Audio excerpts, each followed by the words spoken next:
I just informed my colleagues in the Conservative caucus that I will be resigning as the leader of the Conservative Party of Canada. On Thursday morning, Andrew Scheer announced he is resigning as leader of the Conservative Party of Canada, something a lot of people were pressing for, a lot of people wondering when it would happen. Maybe some thought it wouldn't happen this early. I'm with Brian Lilly, and I know, Brian, you thought maybe this could happen, but not so soon. You know, what I expected to happen was if Scheer was going to resign as leader of the Conservative Party, that he'd take some time over Christmas. He'd watch his kids play with their cousins back home in Regina. He'd sit back with a couple of scotches and he'd think, do I really want to do this? Watching Die Hard, that's when I make all my important decisions in life, or watching that film. You got to be watching Die Hard if it's going to be Christmas. Come out to the coast, we'll get together, have a few laughs. But he didn't even get to watch Die Hard. Maybe he watched Elf on the W Network, who knows? But Andrew Scheer made the decision. And so, I got a bit of a heads up a little bit before that this was official.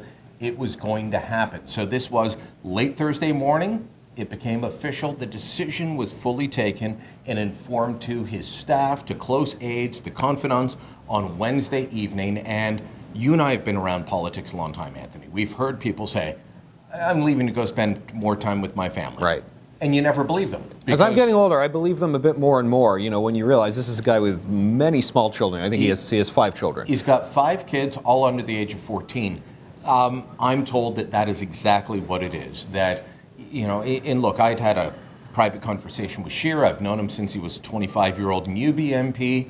And he said to me a week ago, he said, yeah, it's really tough with the kids. But talking to people who, went through the decision with him, his oldest was 10 when he started this leadership race.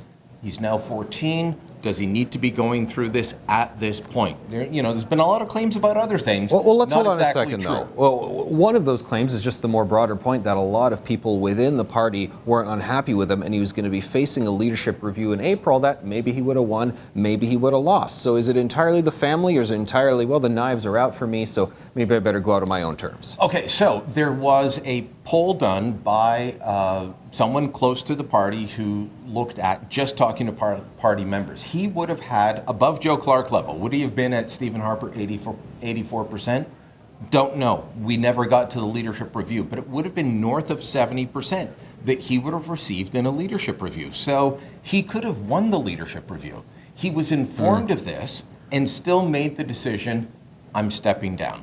It just wasn't worth it for him anymore. Okay, so one other thing we've heard, some other media reporting rumors that they heard was that he had been using Conservative Party funds to pay for some of his children's private school education. Now, you've done the work and you've gotten to the bottom of all of that. So speaking to party officials, they said, yeah, absolutely. This is something that was happening. Now, it's not unusual for party leaders of any party to get top-ups on certain things.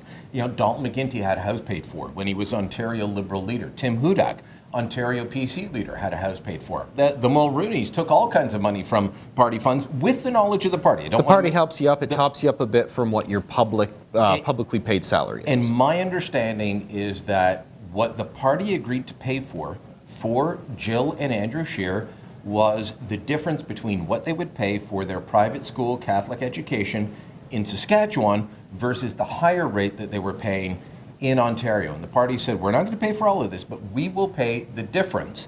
This was not a scandal within the party, as some are saying. This was well known, and it was signed off on by party officials. So this is not the reason he's stepping down. If somebody wants to turn it into the sexy reason he's stepping down, you can try and do that, but that's about as exciting as saying he lost the election because he didn't say whether he was an insurance agent or a broker. Right. Okay, so that is not the main event, but what the main event is right now is that he has stepped down, although he will remain interim leader, stay on as leader until there is a new leader chosen. There was going to be an April leadership review, and that was going to be at the annual general policy meeting. What's still happening in April? Okay, so the convention in April, which is right here in Toronto, will go ahead. It's going to be a policy convention. They'll discuss which direction the party will take, but they will not do a leadership review, nor will they pick a new leader yet. What has to happen now is that the National Party Council has to get together. They have to form what's called a Leadership Organizing Committee, LEOC. You're going to hear way too much of that term in the next few months.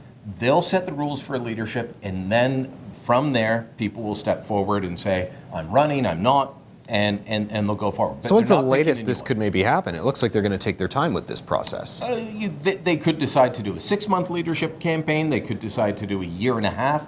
You know, here in Ontario, the Ontario Liberals have yet to pick their leader. They'll pick their leader in March. They lost the election in June of 2018. Well, hold on a second, though. Two different categories. Doug Ford won with a majority. Justin Trudeau's in a minority situation. Yeah. If they pick 1.5 years to go until they pick their leader, is that them basically saying we're not going to pull the plug on Trudeau's minority? We're expecting him to stick around for 2, 3, or maybe even the full 4-year term. I don't expect them to take a year and a half. I expect them to go faster than that, but they don't have to be super speedy. The Bloc Québécois has already come out just after the election and said, well, a normal mandate's 4 years. There's no reason this one has to be shorter. The Bloc's already, pre-positioned themselves as, doesn't matter what Trudeau does, they're going to back him because the Bloc's had more MPs in Ottawa than they've had in years, and they want to keep it that way.